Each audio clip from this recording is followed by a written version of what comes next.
Hey Kevin, how's it going? I got my video camera out today and I'm gonna try to throw a little book at you. I printed up a little picture of a book on my computer, and I'm thinking this is gonna be the device that handles the card mechanic in my board game, and hopefully I can make some of the ideas that I have a little bit more clear with a little video demonstration. I know my emails are probably hard to translate, to say the least. I think one of the great things about this book idea is that it could be double-sided. I'd really like one side of the book to be blank, kind of like this, where the 6 event cards for the year are placed. But I want the flip side of the book to have another picture of the book, but have basically the setup for year 1 and basically the actions that take place in year 1. Year 1 is going to be the same each and every year in the game, and nothing really bad happens in the first year, but after that, then the bad things can start to happen. So I think that'll be an easy way, a user-friendly way for people to pick up the game, is to have the setup basically on the flip side of this book. Now I blew up the book. I made it a little bit supersized so that it could fit index cards versus the standard issue like game size playing cards that you find in Settlers or Catan or any of those other classic board games like Descent. So basically, I have the little book and I have the big book, and I'm going to use this big book to try to describe how the placement of the cards work each and every year in the game. Before we get into card placement, I made an example, basically a basic design of the card.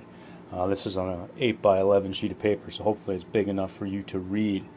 The most important factors so far are the date and the season. The 22nd day of summer, of course, will come after, the 18th day of summer and the 14th day of spring. Having the cards kind of being able to be put on the book in chronological order should make the game easier for the players, and it should make it quick. And I'm hoping to have flavor text on the top of each card to describe what's kind of going on. I'd really like to have some Diablo 3-esque sort of art maybe on some of the cards. I don't know if it needs to be on all of them. I really like the way that Deckard Cain, doodled in his book, and had like the pictures of the crows and the demons, and we could have pictures of food and swords and this, that, the other thing, kind of in a fantasy theme. The most important part of the card, of course, is the bottom. That basically explains what the heck happens during that section of the turn. Like, for example, this one says all players collect 1 grain. Instead of using the word grain, I'd like to have a picture of the resources. I think you're right in using symbols is a lot better idea than relying on words. That way, even people that aren't too fluent in English can probably see that and go, oh, everybody gets a grain. And I tried to make this clear in my email. I want some of the cards, maybe even most of the cards, to have either the good guy option with gold, light, so the marked player could spend one of his light resources, and then all players in the game would get 2 grain instead of 1. Now this symbol here is what I've been calling the marked player. When the players put down the cards for the year, they also put down colored tokens, and a colored token would go on this card, and basically whoever's colored token ended up on this card would control basically this card. So if, let's say, the red player had his mark on this card and had some extra light in his pocket, he could spend one of them, and then all the players would get 2 grain instead of 1. Here I have another card, the 14th day of winter, blizzard raging on. Oh, my artwork is so amazing. How much money are we going to save using my artwork instead of finding somebody else's? But anyway, this card has both a circle icon on it and a square icon on it. The square icon indicates there's going to be a dice roll involved, and there's going to be some random element to that. The person that controls the card will probably be rolling the dice for the most part during any of these events. For example, this event has a dark side option. The marked player rolls a random player with the dice, and that player loses 1 wood or 1 of his population. Now, if this person wants to be a jerk, he can spend a dark, and then he rolls 3 dice instead of 1, so he can make more people freeze, including himself. Now, I don't know why someone want to do that, but if they're winning the game and want to cement control on the crown, maybe that'd be a good thing to do. So, I don't know. I just think of Brad a lot when I have these dark side options, and him cackling merrily, spending his dark points, and throwing the bones and turning us all to ash. So, should be some good times. Alright, here I have the empty book, and here I kind of have a pseudo game in progress. We have the yellow player with a commanding lead, the red player is kind of on death's door, and the blue player is doing okay. I'm going to have the blue player be represented. Let's just make this easy and put everybody in the same place. That won't be so confusing. We'll have the blue people be represented by nickels. We'll have the yellow people be represented by dimes, and we'll have the red people be represented by the penny. If I had tiddlywinks, I'd bust it open and it'd make this a lot easier, I'm sure. And I probably could have colored some little cardboard circles with markers, but you are a clever clod, and I'm sure you'll get the gist. As I said, the yellow player has a commanding lead, therefore he has the highest rank in the game and will be going last each turn. The red guy, who's clinging to life, will be going first because he is the lowest rank, and the blue guy is in the middle, so he will be going second. At the start of each turn, there is the spring session. The spring thing involves fixing this book up ready for the year ahead. Summer involves building stuff. Autumn involves harvesting stuff. Winter involves upkeep and not dying. But spring involves the book.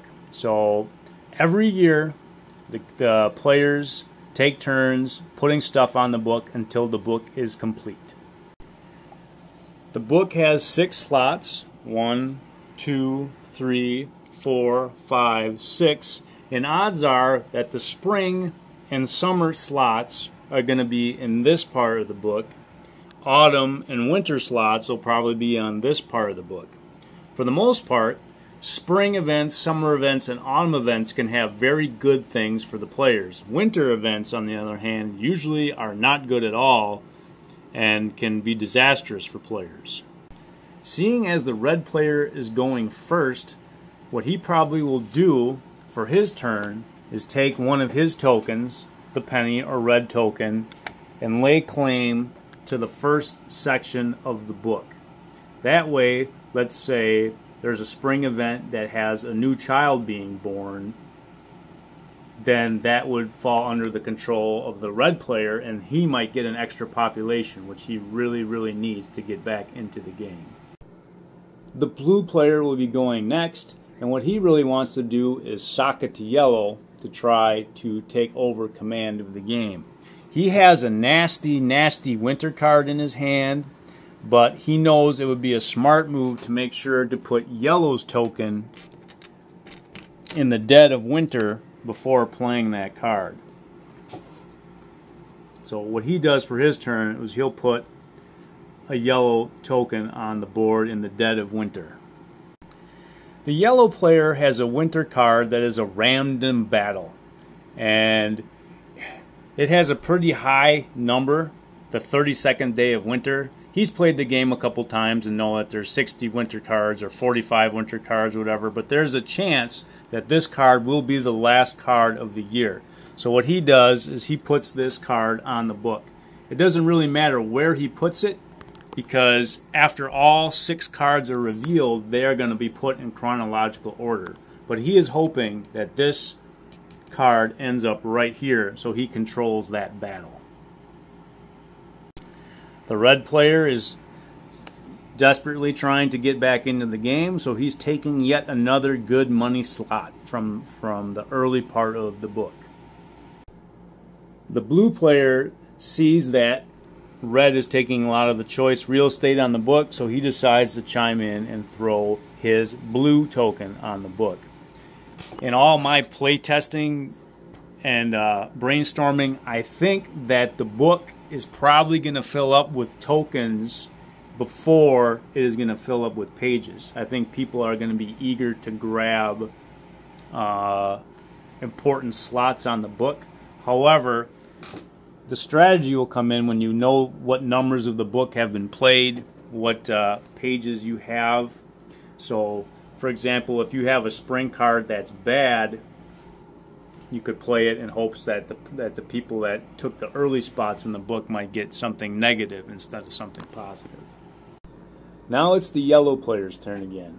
Now what that cruel, mean yellow player is going to do is take a red token and put it here on this slot on the book. Chances are very, very good that that will be a winter slot. What yellow was hoping, of course, is to eliminate red from the game. He is taking a very aggressive stance, not a very cooperative stance. He's kind of using the if I'm the only player left, I win the game mode right now. Okay, it's back to the red player's turn. Red is not really interested in putting a token of his color on this spot. He is going to play that good spring card that he has in his hand with the sunshine and happiness. He knows that it's a really, really, really good chance that he's going to get it on one of those two slots. So he's going to put his spring card on the deck and hope for the best. The blue player has a good autumn card in his hand, so he is going to gamble and take that blue slot. He wants to control that autumn card, so he's going to take that one. It's now the yellow player's turn again. He has a particularly nasty summer card in his hand that involves a building being burnt to the ground. And seeing as there are only red tokens and blue tokens on the early parts of the book, he knows that this is going to fall into the hands of one of his competitors, and that's the card he is going to add to the book for his turn.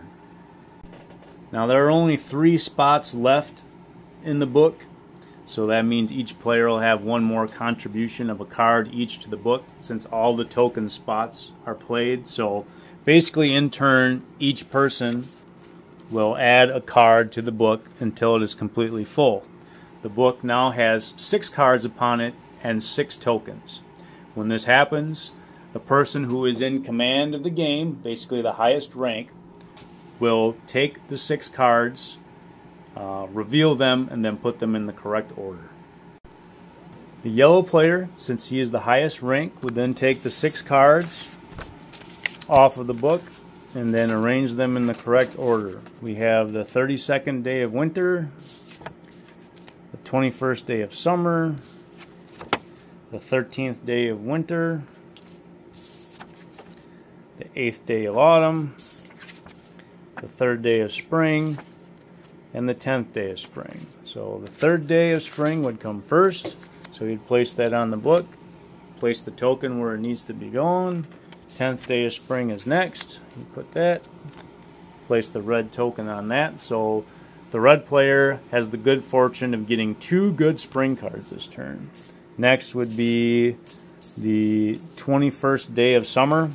The poor blue player might lose a building depending on the roll of the dice. So the blue player kind of did not luck out in that regard. The next one is autumn. Now this one doesn't have a token on it. All it has is a random dice. So basically, this player will shake that dice for that random event, but he doesn't really have any control of what goes on. But the people that have the token by the card roll all the dice for the card. So the blue guy will shake and see how well the hunt goes. Next is the 13th day of winter. More bad stuff for red player. And then there is the 32nd day of winter, which is a battle. And that means that the yellow player will be rolling the attack dice for the enemies during that attack during the winter. So that's basically how the book is set up each year. I think the setting up of the book might be a little bit clumsy at first for new players. But I think that after a while it'll become much easier, very quick, and the problem is I need to make sure that the cards on the book are not so complex that each little section of the book takes 15 minutes to figure out. When I was making my lists of cards, my several lists of cards, I had a lot of, oh, this is fun, this is unique, I can have this random thing happen. But I think I need to kind of tone down that creativity and just have simple mechanics that influence resources, populations, the buildings, the level of threat around the various stages of the board, and battles that the players have to fight to keep their civilization alive. The other big thing that I want to make in the game is for it to get progressively harder as the years go by. Now, there are dice on the various quadrants of the board that indicate the level of threat in those areas. So those numbers will go up and up and up as the game goes on, making the attacks against the city more difficult as the game progresses. So that's one way to make the fear kind of escalate as the game goes on. I also am wondering what mechanics I can use with the cards to make winter more dangerous as the game goes on. Another mechanic that I'm thinking about using is after each year you're going to have 6 cards, and what I would assume is you take those 6 cards, like here's the 6 cards that we had from year that we just played. We take them, put them in a pile, and we put them in an area maybe beside the game board that has like a tracker. So every pile of 6 cards represents a year. In fact, you could go back and look at the year's events if you wanted to for nostalgia or whatever. But after 10 years, I would say the new game mechanic that I have in mind is that you take all the cards, basically, you remove all the spring, summer, and fall cards from those decks and eliminate them from the game. So the deck of cards that the players get to play with the next decade is smaller, and it has a lot more winter cards in it than it does spring, summer, and fall cards. That will kind of help with the feeling of winter's growing longer, it's getting more cold and freezing and desperate. And what that means basically is players only get to play each spring, summer, and fall card only once during the game. So it makes them choose their resources very wisely, instead of just, oh, we'll just play all our spring, summer, and fall cards and hoard all the winter cards in our hand and hope for the best sort of thing. So I think that might be an interesting game mechanic. I'm going to try that out and see how that goes. As far as the season cards themselves, I'm hoping that the back of them can have basically a picture of the same tree in 4 seasons. Like basically 4 trees are on the back of the card. One, showing it budding in spring, in full bloom in summer, with the leaves different colors in autumn, and then bare with snow and icicles in winter. I think that would be very simple but kind of elegant artwork for the back of the cards with that Deckard Cain feel. I don't know. I always love the artwork of Diablo. So my chances are we won't get that guy, and I'll work my best. Hey, come on. I mean, that's pretty good, right? All right, maybe not. Well, that's about that. Hopefully this video helped out, Kevin. I'm going to make sure to include my new landline phone number along in the next email I send you, so if you have any questions or if you want to chit-chat, that'd be good too. Spend a little time having real-time conversation about some of these ideas. If you have any concerns or any questions, let me know. I'm going to probably start yet another big list of cards today and try those out and see how they feel.